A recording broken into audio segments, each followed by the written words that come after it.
Hi everyone, happy world chess day. Chess day பார்த்திங்கன்னா July 20 celebrate பண்ணுறாங்க. செஸ்ஸுன்றது பார்த்திங்கன்னா ரொம்பவே சிறப்பான கேமு. குறிப்பாக பிரெயினுக்கு ரொம்பவே நல்லது. இந்த செஸ் பார்த்திங்கன்னா இந்தியாவில் ரொம்பவே பிரபலமாயிட்டிருக்கு. நம்ம தமிழ்நாட்டில் சொல்லவே தேவையில்ல. ஏன்னா பார்த்திங்கன்னா லாஸ்ட் இயர் 2022 44வது செஸ் ஒலிம்பியேட் நம்ம தமிழ்நாட்டில் தான் நடத்துனாங்க. இந்த செஸ்ஸில் சிறப்பு என்னென்னு கேட்டிங்கன்னா கிராண்ட் மாஸ்டர். ஒரு செஸ் பிளேயர் எப்படி கிராண்ட் மாஸ்டர் ஆகலாம் அப்படின்னு கேட்டிங்கன்னா 2 ரூல்ஸ் இருக்குது. ஒன்று பார்த்திங்கன்னா நாம்ஸ் கிளியர் பண்ணுறது, இன்னொன்று பார்த்திங்கன்னா ஈலோ ரேட்டிங்ஸு.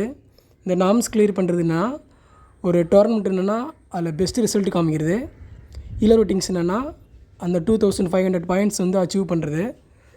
இது வரைக்கும் பார்த்திங்கன்னா இந்தியாவில் 85 செஸ் கிராண்ட் மாஸ்டர் இருக்காங்க. இல்லை தமிழ்நாட்டில் மட்டுமே 29 பேர். லாஸ்ட்டாக பார்த்திங்கன்னா ஷியாம் நிக்கில் அவர் தான் 85வது செஸ் கிராண்ட் மாஸ்டரு. இவர் பார்த்திங்கன்னா தமிழ்நாட்டை சேர்ந்தவர் தான். இந்தியாவோட ஃபஸ்ட்டு கிராண்ட் மாஸ்டர் யாருன்னா விஸ்வநாதன் ஆனந்த் தான். நமக்கு தெரியும் 5 டைம் வேர்ல்டு சாம்பியனு. இந்தியாவோட first female chess grandmaster யாருன்னா கொனேர் ஹம்பி. நம்ம தமிழ்நாட்டோட ஃபஸ்ட்டு ஃபீமேல் கிராண்ட் மாஸ்டர் யாருன்னா வைசாலி. இவங்க பிரக்ஞானந்தாவோட சிஸ்டர் தான். உங்களுக்கான கொஸ்டின் என்னென்னா, நெக்ஸ்ட்டு 45வது செஸ் ஒலிம்பியேட் எங்கே நடத்த போகிறாங்கன்னு கமெண்ட்டில் சொல்லுங்கள். Okay friends, thank you.